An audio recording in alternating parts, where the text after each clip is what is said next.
देखिए जगत गुरु तत्वदर्शी संत रामपाल जी महाराज के मंगल प्रवचन। परम पिता परमात्मा पूर्ण ब्रह्म सर्व सृष्टि के रचनहार कुल मालिक कबीर परमेश्वर जी ये हम सभी आत्माओं के पिता हैं, जनक हैं। ये परमात्मा हमारे दुख में दुखी होते हैं और हमें यहाँ काल के जाल में फंसे हुए देख कर ये हमें यहाँ से निकलने की विधि बताने के लिए स्वयं ही सतलोक से चलकर आते हैं।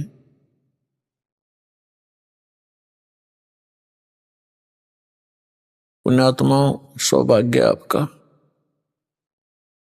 आप जी को ऐसे समय में मनुष्य जन्म प्राप्त हुआ है जो समय परमात्मा ने पूर्व निर्धारित किया हुआ था कि कलयुग के इस समय में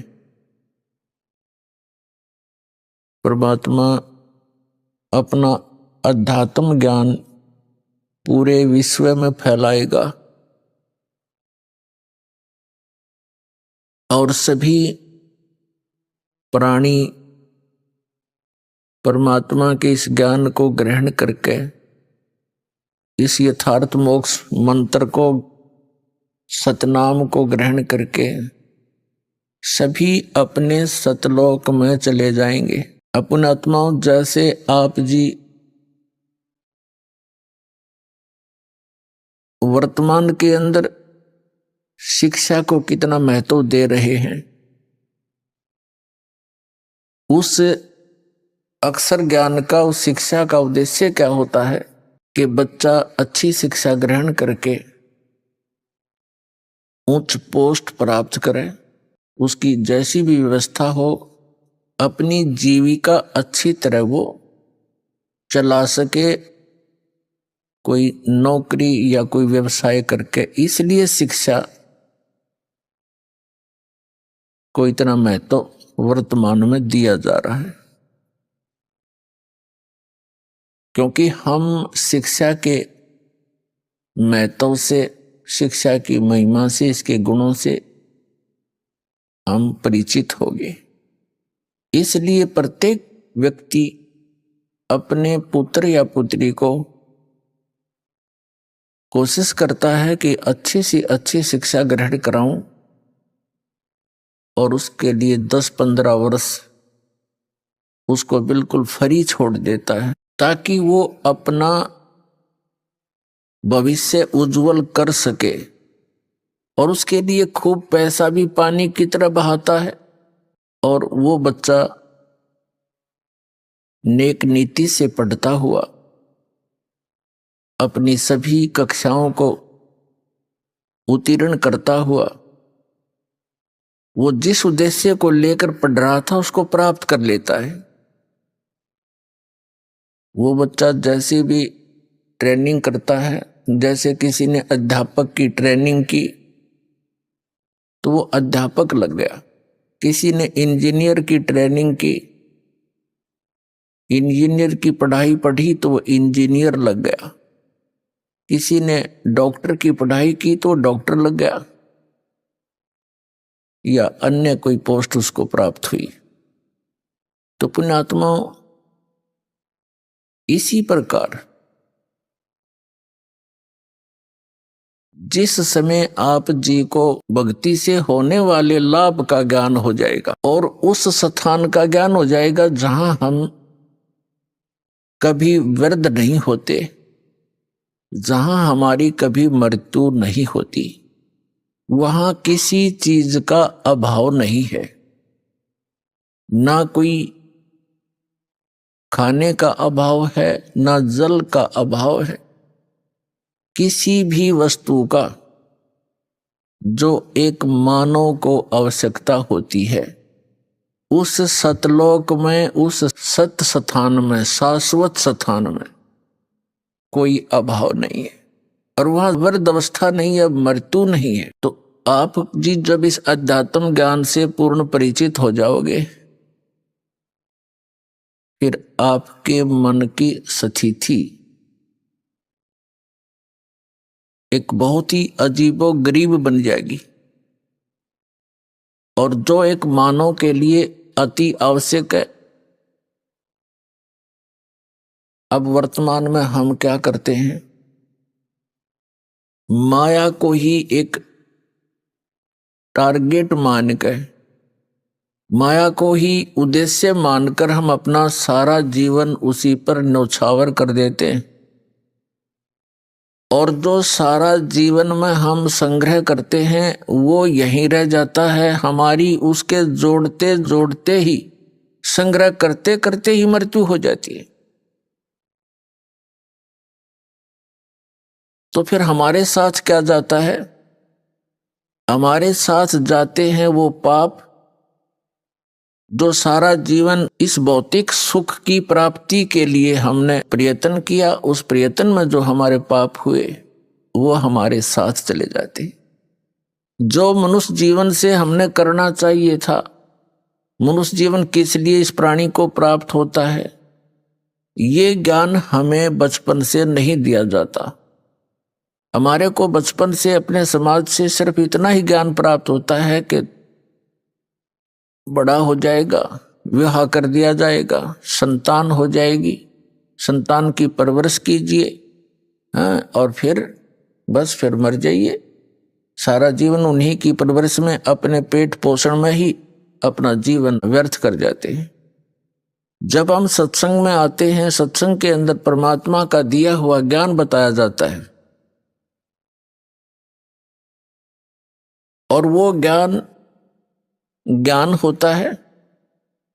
अन्य ज्ञान जो होता है वो एक परंपरा होती है और कुछ मजबूरी होती है। परंपरा कौन सी होती है, मजबूरी कौन सी होती है? मजबूरी तो हमारी ये है कि हमें शरीर ऐसा मिला है, इसमें दोनों टाइम, दो वक्त, यदि हम इसमें कुछ डाल देंगे आहार तो ये काम करेगा, नहीं तो एक हफ्ते के अंदर ये समाप्त हो जाता है, ज्यादा से ज्यादा 10 दिन पकड़ेगा। तो ये हमारी मजबूरी है कि इसको सुरक्षित रखने के लिए जो भी आवश्यक वस्तुएं हैं वो उपलब्ध कराना हमारे मजबूरी है और आवश्यकता है। और जो परंपराएं हमने व्यर्थ की बना रखी हैं, वो परंपराएं हैं, वो यूजलेस ज्ञान है। अब परमात्मा ने आकर के हमें ये जानकारी दी है कि तुम जहां रह रहे हो, ये लोग काल का लोक है। लेकिन हमारे को इस काल भगवान ने इतना अज्ञानी बना रखा है, हम परमात्मा के अध्यात्म ज्ञान से बिल्कुल अपरिचित कर दिए। कौन है भगवान, कैसा है परमात्मा, कहाँ रहता है वो भगवान, और उस परमात्मा के गुण तो कुछ हमें मिलते जुलते से सुनाए जाते हैं। भगवान ये कर देता है, अंधे को आंख देता है, निर्धन को माया देता है, कोढ़ी को काया देता है। परमात्मा के गुण तो बहुत कुछ मिलते जुलते बता दिए, लेकिन परमात्मा कौन है, कैसा है, कहाँ रहता है, और जो परमात्मा इतना सुखदायी है उससे वो लाभ प्राप्त कैसे होता है, ये ज्ञान विपरीत दे रखा है हमारे को। तो इस अध्यात्म ज्ञान को ठीक से बताने के लिए स्वयं परमात्मा आते, ये विधान है उस भगवान का। तो प्रसंग तो चला है पुण्यात्माओं के, आप जी जिसमें अध्यात्म ज्ञान से पूर्ण रूप से परिचित हो जाओगे और सभी कर्मों से परिचित हो जाओगे, तो उस समय केवल आप यहां से इस महान दुख से, जरा और मरण से ही छूटने का प्रयत्न करोगे। जरा बिन वृद्ध अवस्था का कष्ट, वृद्ध अवस्था इस जीव, मनुष्य जीव के लिए, वैसे तो सभी जीवों के लिए कहर है, अन्य को तो इतनी सोधी नहीं, वो तो किसी तरह भुगत भागत कर मरो। लेकिन मानुष जीवन को इतनी चेतना है, इतना ज्ञान है कि कोई वृद्ध अवस्था प्राप्त प्राणी, उसको कितने कष्ट होते हैं वो अनुभव कर सकता है दूसरा, और स्वयं भी वो महसूस करता है। तो इस कहर से बचने के लिए, और फिर मृत्यु, आज आप अपने परिवार में कितने खुश हैं, चाहे कितने दुखी हो, फिर भी यही चाहते हो जीवन बना रहे, मरे नहीं, और मृत्यु डेफिनेट। तो ये भूल क्यों लगी है अपने? हमें पता है कि कोई रह नहीं और कभी भी मर सकते हैं, और फिर भी हम इतना जोर नहीं देते इस बात के ऊपर।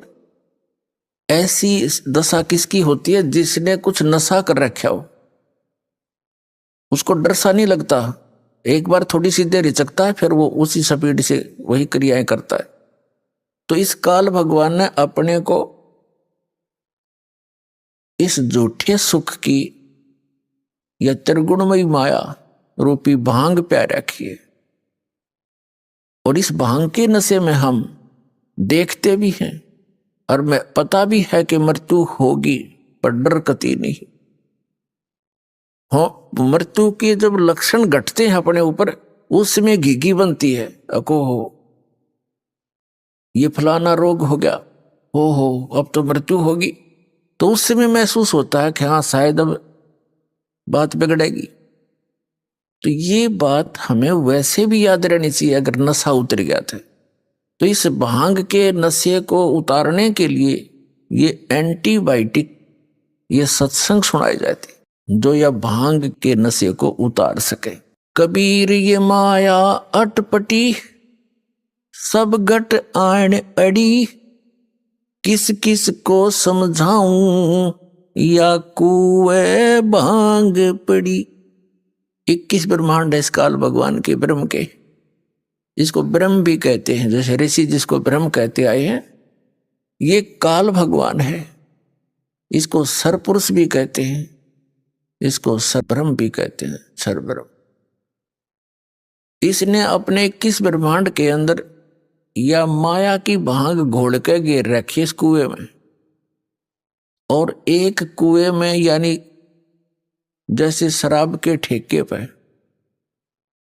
जितने भी व्यक्ति शराब पीकर लौट रहे हों, जितनों से भी आप बात करोगे उनकी एक जैसी गतिविधि, एक जैसी चाल होगी।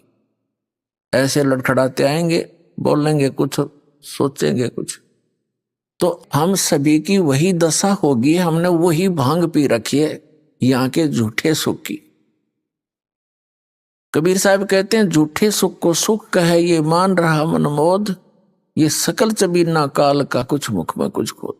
श्रीमद् भगवत गीता अध्याय नंबर 4 के श्लोक नंबर 32 में कहा है कि अर्जुन, जो ज्ञान मैंने आपको इसी अध्याय नंबर 4 के श्लोक नंबर 25 से 31 तक बताया है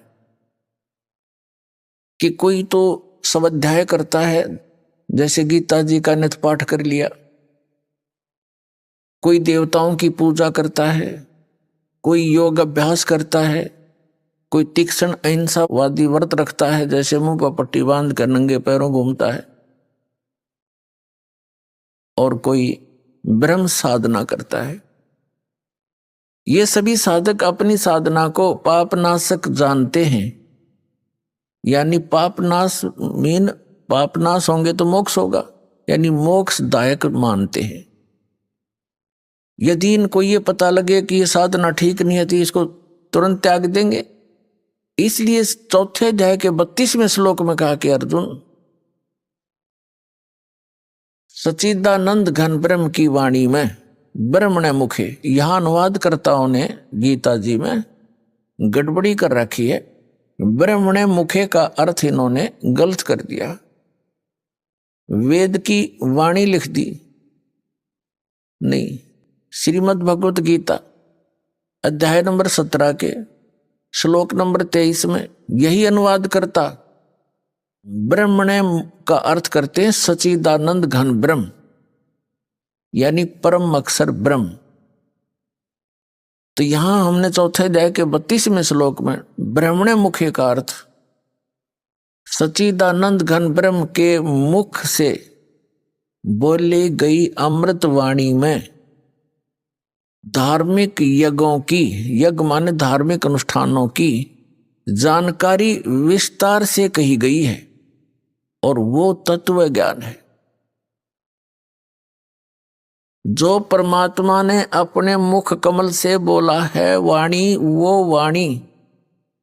वो तत्व ज्ञान है, उसमें यथार्थ ज्ञान है। चौथे अध्याय के 34वें श्लोक में कहा कि उस तत्व ज्ञान को जो सच्चिदानंद घन ब्रह्म ने अपने मुख कमल से बोला है, यहां अवतरित होकर यहां आकर के उस ज्ञान को तू तत्वदर्शी संतों के पास जाकर समझ, उनको दंडवत प्रणाम करने से, विनम्र भाव से, कपट छोड़ के नम्रता पूर्वक, सरलता पूर्वक प्रसन्न करने से वे तत्वदर्शी संत तुझे तत्व ज्ञान का उपदेश करेंगे। ये सलाह दे दी गीता ज्ञानदाता ने अर्जुन को। इससे सिद्ध है कि गीता ज्ञानदाता संपूर्ण अध्यात्म ज्ञान से परिचित नहीं है। ऑप्शन छोड़ दिया कि वो तत्व ज्ञान तो तत्वदर्शी संत बताएंगे और वो परमात्मा के द्वारा स्वयं आकर बोली हुई वाणी में लिपिबद्ध होता है। अपने आत्मा गीता अध्याय नंबर 7 के 12 से लेकर 15 में एक निर्णायक ज्ञान दिया है। गीता ज्ञानदाता कहता है कि तीनों गुणों के द्वारा जो कुछ भी हो रहा है, रजगुण ब्रह्मा से उत्पत्ति, सतगुण विष्णु से स्थिति और तमगुण शिवजी से संहार जो हो रहा है, इसका निमित्त कारण मैं हूं, काल कहता है। लेकिन मैं इनमें नहीं हूं और ये मुझ में नहीं है, यानी वो इनसे भिन्न है, तीनों से, इनका पिता है। और ये निमित्त क्यों है? क्योंकि इसको श्राप लगा हुआ है 1 लाख मानव शरीरधारी प्राणियों का नित्य मारकर आहार करने का, सूक्ष्म शरीर से गंध निकाल कर खाने का, इसको श्राप लगा हुआ। तो इसलिए इसने तीनों अपने पुत्रों से ये व्यवस्था यहां की बनवा रखी है।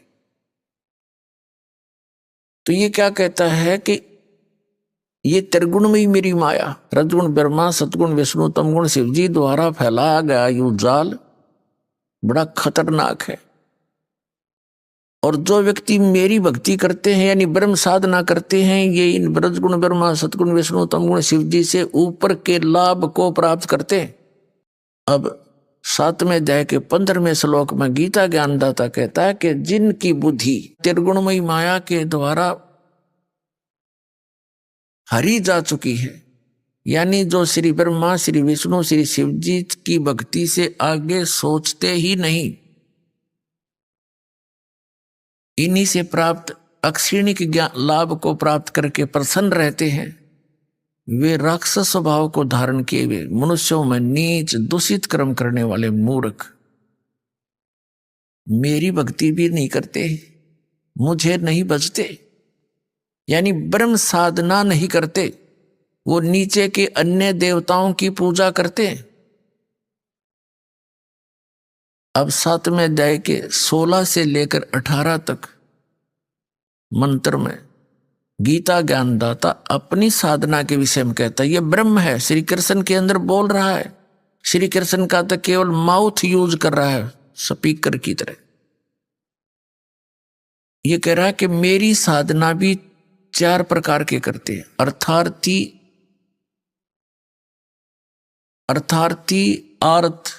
अर्थ माने संकट निवारण के लिए, अर्थार्थी जो धन लाभ के लिए, और जिज्ञासु तथा ज्ञानी, ये 4 प्रकार के करते हैं।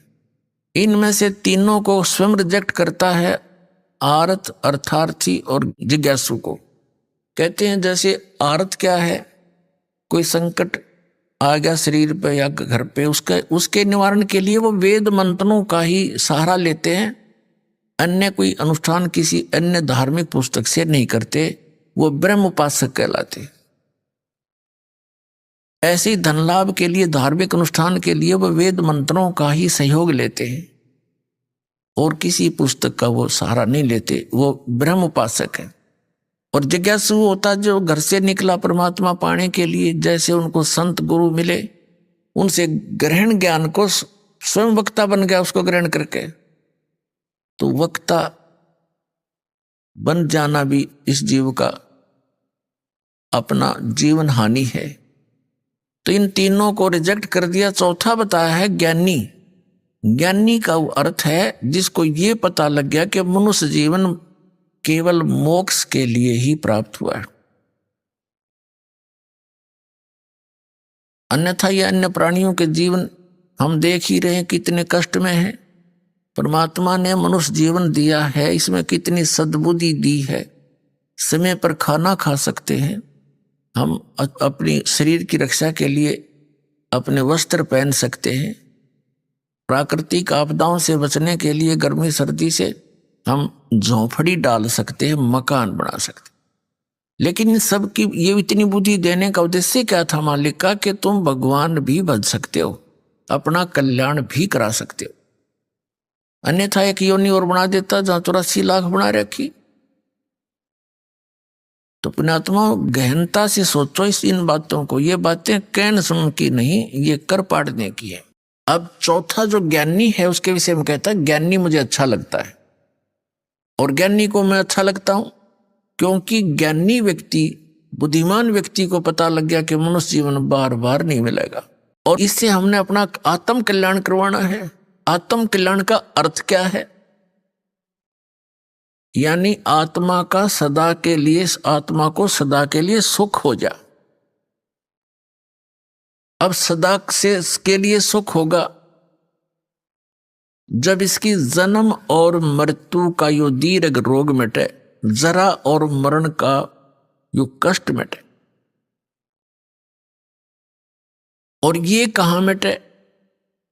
ये समाप्त होगा सतलोक में, जहां वृद्ध अवस्था नहीं होती, सदा युवा शरीर रहता है और मृत्यु नहीं होती। और ऐसा ही संसार है जैसा यहां पर है, वहां आपका परिवार होगा। जैसे यहां जुड़ते जुड़ते जुड़ गया पूरा परिवार, और ये आपका है नहीं, कब कल मृत्यु हो जाए आपकी। आपका कहां है ये तो भूल भुलैया कर रखी इस काल भगवान ने आपको यहां बांधे रखने के लिए। इन एक दूसरे में ममता मोह फंसा दिया और इसी झूठे सुख में हमें फंसाकर अपना उल्लू सीधा कर रहा है। अब जो प्रसंग चल रहा है कि अब मनुष्य जीवन की प्राप्ति केवल आत्म कल्याण के लिए हमें हुई है। वो आत्म कल्याण होगा जब जन्म मृत्यु जरा मरण कति खत्म हो जाएगा, वो होगा सतलोक के अंदर। अपने आत्माओं, गीता जी अध्याय नंबर 7 के श्लोक नंबर 18 में कहा है गीता ज्ञानदाता ने कि ये ज्ञानी आत्मा है तो उदार, उदार माने अच्छी है, नेक आत्मा है। लेकिन इनको तत्वदर्शी संत ना मिलने के कारण ये मेरे वाली अनुत्तम अर्थात यूजलेस इस घटिया गति में ही सचित रहे।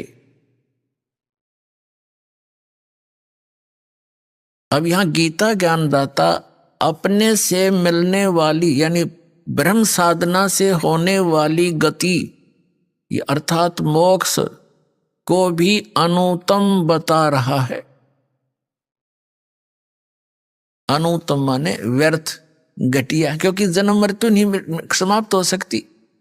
जैसे गीता अध्याय नंबर 2 के श्लोक 12 में, गीता अध्याय नंबर 10 के श्लोक नंबर 2 में गीता ज्ञानदाता कहता, अर्जुन तेरे और मेरे बहुत जन्म हो चुके, तू नहीं जानता मैं जानता। यूं ना सोच कि हम आज ही हुए हैं, आगे भी होंगे और पहले भी हो चुके हैं। इससे सिद्ध हो गया कि गीता ज्ञानदाता ये ब्रह्म है और ब्रह्म की पूजा करने वाला उसका पुजारी भी जन्म मृत्यु में ही रहेगा, क्योंकि वो उसका उपास्य इष्ट भी जन्म मृत्यु में है ब्रह्म। तो इससे भी आत्म कल्याण नहीं हुआ। गीता अध्याय नंबर 8 के श्लोक नंबर 13 में गीता ज्ञानदाता कहता है कि ओम इति एकाक्षरम ब्रह्म विहारण माम अनुसमरण ये परियाति तजन देहम सयाति परमाम गति। मुझ ब्रह्म का केवल एक ओम मंत्र है, नथिंग एल्स। और जो उच्चारण करते हुए इसका सेवन करता हुआ शरीर छोड़कर जाता है, सयाति परमाम गति, वो ओम से, अर्थात ओम है ब्रह्म का मंत्र, ब्रह्म की साधना। ब्रह्म की साधना करने वाले ओम से जो गति होएगी वह गीता ज्ञानदाता वाली गति है। ओम से जो गति होएगी वो क्या होएगी? ओम ब्रह्म की उपासना का मंत्र है और ओम मंत्र से ब्रह्मलोक प्राप्ति होएगी। गीता अध्याय नंबर 8 के श्लोक नंबर 16 में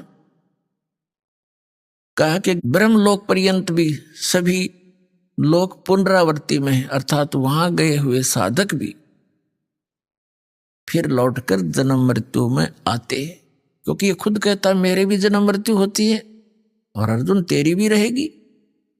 तो इसे सिद्ध हो गया गीता अध्याय नंबर 7 के श्लोक नंबर 18 में गीता ज्ञानदाता अपनी गति को, यानी अपनी साधना से होने वाले जितना भी से लाभ मिलना है ब्रह्मलोक प्राप्ति, उसको भी अनुतमाम यानी अति व्यर्थ, अति घटिया, अति अश्रेष्ठ बता रहा है।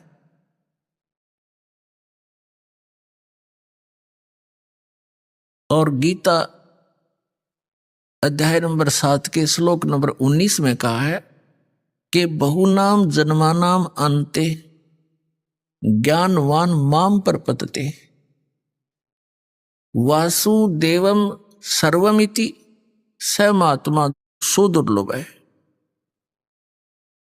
क्या बताता गीता ज्ञानदाता कि बहुनाम जन्मानाम अन्ते ज्ञानवान माम प्रपतते, बहुत बहुत जन्मों के को व्यर्थ करके किसी एकाद अंत के जन्म में ये ज्ञानी आत्मा मेरी भक्ति करते हैं। माम प्रपतते मुश्किल से कहते हैं, बाकी अन्यथा और ही साधनाओं में लगे रहते हैं जो बिल्कुल व्यर्थ होती हैं। लेकिन बहुनाम जन्मानाम अन्ते ज्ञानवान माम प्रपतते और वासुदेव सर्वमिति स महात्मा सुदुर्लभ है कि बहुत बहुत जन्मों के किसी अंत के जन्म में ज्ञानवान यानी ज्ञानी आत्मा माम प्रपतते मेरी भक्ति करते हैं। और जो ये बताने वाला महात्मा तो बहुत दुर्लभ है, बड़ी मुश्किल से मिलेगा तुझे। क्या कि वासुदेव सर्वमिति, कि वासुदेव ही सब कुछ है। अब यहां इन गीता अनुवादकर्ताओं ने अनरस कर डाले, इन्होंने श्री कृष्ण जी को वासुदेव सिद्ध कर दिया, जबकि वासुदेव तो श्री कृष्ण जी के फादर थे। और वासुदेव नाम इन्होंने कहां से रखा? वेदों से। वेदों में वासुदेव का अर्थ है वो परमात्मा जिसका सबके ऊपर कंट्रोल हो, ओवरऑल कंट्रोलर, यानी कुल का मालिक, नॉन एज वासुदेव, उसको वासुदेव कहते। अब यहां गीता ज्ञानदाता कहता है कि वासुदेवम सर्वमिति स महात्मा सुदुर्लभ है। ये बताने वाला कि वो वासुदेव ही सब कुछ है, उसी से तो पूर्ण मोक्ष होगा, उसी की भक्ति से जरा और मरण यानी वृद्धावस्था और बुढ़ापे के दुख मिटेंगे। उसके अतिरिक्त किसी को भी इष्ट रूप में पूजना नहीं चाहिए।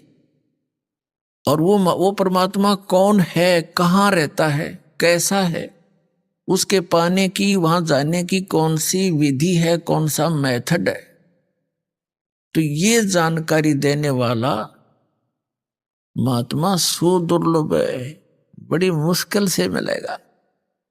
एक समय आदरणीय गरीबदास साहिब जी को वो पूर्ण परमात्मा परम अक्षर ब्रह्म मिले, जिसमें आदरणीय गरीबदास साहिब जी गांव छुड़ानी, जिला झज्जर, हरियाणा वाले 10 वर्ष के बालक थे। खेतों में अपने गौवें चरा रहे थे, अपने ही खेतों में। ये किसान घर में जन्म था। श्री आदरणीय गरीबदास साहिब जी गांव छुड़ानी, जिला झज्जर में एक जाट किसान परिवार के अंदर जन्मे थे। बहुत बड़े जमींदार थे ये, 1400 एकड़ जमीन थी इनकी। और अपने ही खेतों में अपने ही गौओं को चरा रहे थे। कुछ सहयोगी और भी पाली नौकर थे, कुछ दूसरे गांवों के अन्य साथी पाली भी वहां गौएं चरा रहे थे। पूर्ण परमात्मा अपने विधान अनुसार वो कबीर परमेश्वर सतपुरुष परम अक्षर ब्रह्म सतलोक से चलकर आया, जो विधान है उस परमात्मा का। और यहां आता किस उद्देश्य से, वो तत्व ज्ञान बताता है। ऋग्वेद मंडल नंबर 9 सूक्त नंबर 86 के मंत्र 26 और 27 में स्पष्ट किया है कि वो कबीर देव, कबीर साहब, कबीर परमात्मा ऊपर तीसरे मुक्ति धाम में रहता है, सतलोक में। और सतलोक के भी तीसरे फिर भी पृष्ठ में, उस भाग में रहता है, एक बहुत बड़े गुम्बद में, बहुत बड़े आसन के ऊपर, सिर पर छत्र है और मुकुट पहने है, राजा के समान सिंहासन पर विराजमान है वो परमात्मा। और वहां उसका एक रोमकूप में करोड़ सूर्य मिला दे, करोड़ चंद्रमा, ऐसी शोभा है उस बालक की। लेकिन यहां जब आते हैं, अपने उस शोभा को हल्का करके, सरल करके उस स्वरूप को आते, नहीं तो एज इट इज आ जावे तो हम उसको उनको देख नहीं सकते, चरम दृष्टि देख नहीं सकती। तो अपने रूप को सरल करके यहाँ आते हैं और उन श्रेष्ठ आत्माओं को मिलते हैं जो दृढ़ भक्त होते हैं। उनको किस उद्देश्य से मिलते हैं? उनको तत्व ज्ञान से परिचित कराते हैं। उपदेश करने के उद्देश्य से वो परमात्मा सतलोक से चलकर आते हैं, सह शरीर आते हैं और अच्छी आत्माओं को मिलते हैं, फिर उनको अपने से परिचित कराते हैं, अपना ज्ञान देते। अभी आपने सुने संत रामपाल जी महाराज के मंगल प्रवचन।